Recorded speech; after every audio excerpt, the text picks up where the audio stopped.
Hello everyone, अब हम लोग आपकी बुक के पेज नंबर 170, बुक का पेज नंबर है आपका 170 और एग्जाम्पल नंबर है 2, वो हम लोग करेंगे। बुक लेकर के बैठिए पास में, बुक होगी तो ये क्वेश्चन समझ आएगा, क्योंकि मैं सिर्फ क्वेश्चन बोलूँगा और डायरेक्ट जो वैल्यूज़ दी हुई वो लिखूँगा, पूरा क्वेश्चन याद नहीं लिखूँगा, क्योंकि अपनी बुक में है।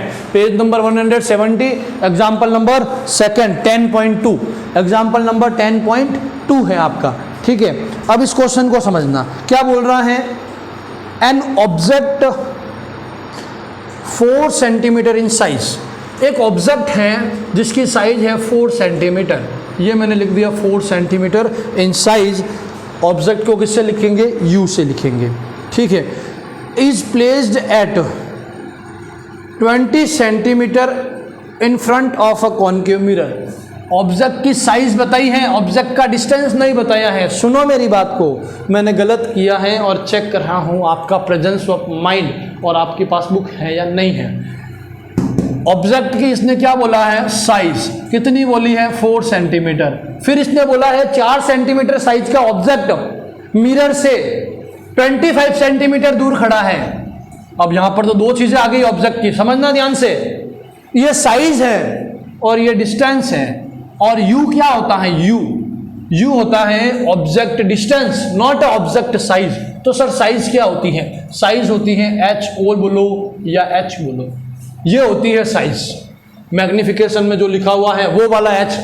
तो हमें पता चल गया ऑब्जेक्ट की साइज कितनी है, 4 सेंटीमीटर। तो हम लोग यहाँ लिखेंगे साइज ऑफ ऑब्जेक्ट या फिर लिखेंगे h, ठीक है, 4 सेंटीमीटर। साइन कन्वेंशन यहाँ पर भी लगेगा, बताऊंगा अभी मैं हाइट के लिए भी, ठीक है। एक दो जगह आएगा तो आपको डायरेक्ट याद करना है कि यहाँ ये, ठीक है। चलो, size 4 centimetre and distance is 25 centimetre. Distance that is u कितना है, 25 सेंटीमीटर है। चलो, ये 25 सेंटीमीटर। अब समझना ध्यान से, उसके आगे इसने क्या बोला है, in front of concave mirror. कौन सा मिरर है ये भी पता चल गया, कॉनकेव मिरर। हमेशा न्यूमेरिकल करते टाइम ज़्यादा नहीं फंसना है, सिर्फ उस क्वेश्चन को पढ़ना जहां नंबर दिए हुए है, इसके आगे पीछे के वर्ड पढ़ने, आपको समझ आ जाएगा। न्यूमेरिकल इसी तरीके से होते हैं। अभी तक 12 चैप्टर में आएंगे तो फंसोगे थोड़े ही, आपको समझना है किस तरीके से करना है, ठीक है। फिर उसके बाद में इसने क्या बोला है, of focal length 15 centimetre. Focal length कितना दे दिया, 15 सेंटीमीटर दे दिया। चलो ठीक है। At what distance from the mirror should the screen be placed in order to obtain sharp image.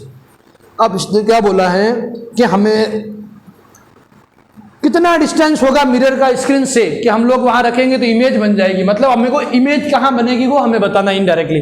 तो हमें पता चल गया, हमें फाइंड क्या करना है, वी फाइंड करना है और find the nature and size of the image also. हमें नेचर भी बताना है, साइज भी बतानी है। जब नेचर और साइज की बात आएगी, साइज इमेज की साइज बतानी है। तो ये है h, ये है h डैश, ये भी हमें निकालना है। और नेचर हम लोग बता सकते हैं और मैं बता दूंगा आपको कैसे निकालना है नेचर, ठीक है। चलो अब क्वेश्चन को करते हैं शुरू। इस क्वेश्चन को मैं यहाँ ड्रॉ करके बताता हूँ डायग्राम में। आंसर कितने किसके बीच में आएगा वो मैं पहले ही बता दूँ आपको। ये कॉनकेव मिरर है, यहाँ पर क्या है, P पोल, F C। फ्लैश तो नहीं हो रहा है, हो रहा है लेकिन कोई इतना विशेष नहीं है, ठीक है। F और C, ये आपका F है। कितना दिया हुआ है बुक में, क्वेश्चन में 15।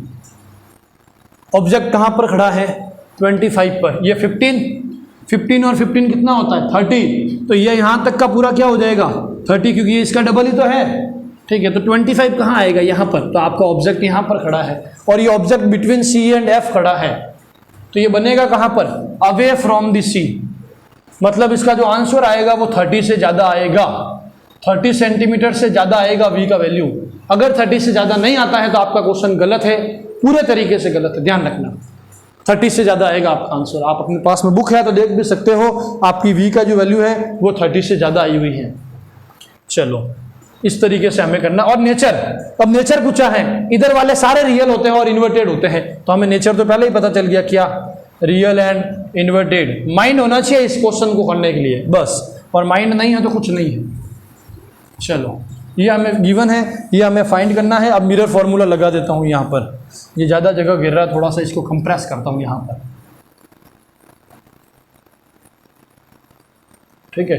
Mirror formula 1/f is equals to 1/v plus 1/q। f की वैल्यू, अब साइन कन्वेंशन रह गया है, कॉनकेव मिरर है, कॉनकेव में ये माइनस, ये भी माइनस, और जो इसकी हाइट होगी वो हमेशा किस में होगी, प्लस में होगी। किस में होगी, प्लस में होगी। किस में, कॉनकेव में, ठीक है। चले आगे, 1/-15 is equals to 1/v plus 1/u कितना है, माइनस का 25। यहाँ से डायरेक्ट कर लूँ प्लस माइनस, ये आ गया माइनस, ये माइनस ही है। इसको इधर भेजूंगा, किस में आ जाएगा, प्लस में आ जाएगा। प्लस को पहले लिख लूँ, 1/25 minus 1/15 is equals to 1/v, ठीक है। इन दोनों का एलसीएम लेंगे। 25 और 15 का एलसीएम क्या आएगा, अब सोचिए। 25 और 15 का एलसीएम मैं अगर लेता हूँ, और आप भी लेकर के चेक कर लेना, मेरे 75 आ रहा है, ठीक है। 75 को इससे करूँगा 3 टाइम, 3 1 जा 3 माइनस 5 टाइम, 5 1 जा 5 is equals to 1/v, 3 minus 5 minus 2 upon का 75 इज इक्वल्स टू 1/v। ये है 1/v, हमें निकालना है v, रेसिप्रोकल। रेसिप्रोकल करते ही ये क्या हो जाएगा, 75/2 माइनस का इज इक्वल्स टू v/1। तो ये 1 का कोई लेन देना नहीं है। 75 को 2 से डिवाइड करोगे तो आंसर आएगा 37.5 सेंटीमीटर, और वो भी माइनस में। देखिए ये क्या, किसकी वैल्यू है, v की है। और मैंने यही कहा था v की वैल्यू 30 से ज़्यादा आएगी, यहाँ लिख किया था मैंने, 30 से ज़्यादा आएगी, ये 30 से ज़्यादा ही है। अब हम लोग क्या निकालना चाहते हैं, अब ध्यान से देखना। अब हमें साइज ऑफ इमेज निकालनी है, ये निकालनी है, ये तो निकल गया। साइज ऑफ इमेज निकालना है, यहाँ h दिया हुआ है, h डैश निकालना है। तो अब देखो दो फॉर्मूले हैं, m is equals to h dash upon h, एक है m is equals to minus v upon u। तो इसका तो कोई लेना देना ही नहीं है, क्योंकि यहाँ पर h डैश निकालना है। h डैश निकालना है तो m और h इन दोनों की वैल्यू होगी तो ये निकलेगी, लेकिन m की वैल्यू तो है ही नहीं। तो हम क्या करेंगे, m की जगह पर हम लोग क्या लिख देंगे, v और u, क्योंकि हमारे पास में v और u दिए हुए हैं। तो हम क्या करेंगे, m की जगह क्या लिखूंगा, minus v upon u is equals to h dash upon h। समझना, m की वैल्यू रखी है, बस जो वैल्यू थी ये आ गया। उसके बाद में हम लोग क्या करेंगे, वैल्यू पुट कर देंगे जो जो दिए हुए हैं। माइनस v की पहले से ही माइनस में है, माइनस और माइनस मिलके क्या बन जाएगा, प्लस का 37.5। u कितना दिया हुआ है, u दिया हुआ है 25, कितना h डैश आपको निकालना है, और h कितना दिया हुआ है 4। अब करते हैं क्रॉस मल्टीप्लाई करूंगा तो 25 h डैश 37.5 इंटू 4, इन दोनों का आप मल्टीप्लाई करो, कितना आएगा, चलो यहीं पर करते हैं। 37 को 2 से 150 आ जाएगा। चलो 150 is equals to 25 h dash का निकालना है तो 150 अपॉन में क्या आ जाएगा, 25। क्रॉस मल्टीप्लाई किया है और यहाँ पर सॉल्व किया है, यहाँ फ्लैश पड़ रहा है तो इतना लोड नहीं लेना है, ठीक है। इसको आप डिवाइड कर दीजिए, कितना आ रहा है 25 में 5 की टेबल से, चलो चेक करता हूँ, 30 टाइम हो जाएगा, फिर वापस कर दूंगा 6 टाइम हो जाएगा। तो आपका h डैश जो आ जाएगा वो कितना आ जाएगा, 6 सेंटीमीटर। 6 सेंटीमीटर। देखते हैं आपकी बुक में भी यही आ रहा है, यस। और वो भी किस में आ रहा है, माइनस में। माइनस में क्यों आ रहा है, माइनस में आ रहा है या इसने किया है, किया नहीं है, आ रहा है क्यों, u भी किस में था, माइनस में था, ये भी किस में था, माइनस में था, और एक और माइनस दिया हुआ था, तो माइनस माइनस हो गया प्लस।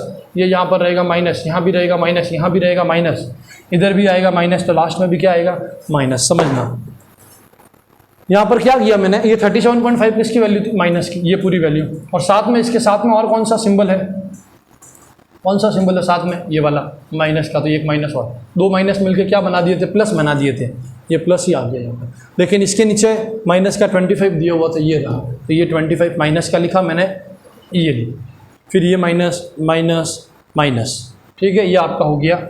अगला एग्जाम्पल नंबर 4 जो कि पेज नंबर 70 पर था, एग्जाम्पल नंबर बुक का 10.2 था। अगर इसमें भी कोई डाउट है तो आप पूछ सकते हो। Thank you. आज की जितनी भी क्लासें थी वो पूरी हो गई।